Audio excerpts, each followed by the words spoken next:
నేను యూజువల్గా నేను చెప్పుకుంటాను, అందరికీ చెప్తుంటాను. కొంతమంది సూచనగా తీసుకుంటారు, కొంతమంది మామూలుగానే వింటారు, మరి కొంతమంది సీరియస్గా తీసుకుంటారు. ఎన్ని ప్రసంగాలు విన్నామనేది కాదు,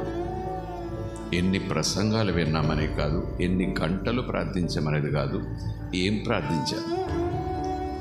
ఆ ప్రసంగాలు విన్న తర్వాత ఆ ప్రసంగాల వల్ల నా జీవితంలో ఏం మార్పు వచ్చింది, అది దేవునికి ముఖ్యం.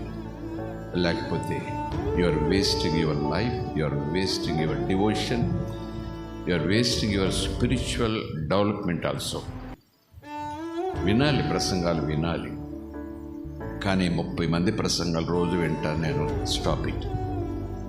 అందులో ఏ మాట నిన్ను మలచలేదా, ఏ మాట నిన్ను హెచ్చరించలేదా, ఏ మాట నిన్ను మారమని చెప్పలేదా, ఏ మాట నిన్ను దేవునికి దగ్గరగా ఆకర్షించలేదా, ఏ మాట ఇలా ఉండాలి నువ్వని చెప్పలేదా, మరి ఎందుకు మారటలేదు, ఎందుకు అలా ఉండటలేదు, విని ప్రయోజనం ఏముంది అనేది నా ప్రశ్న.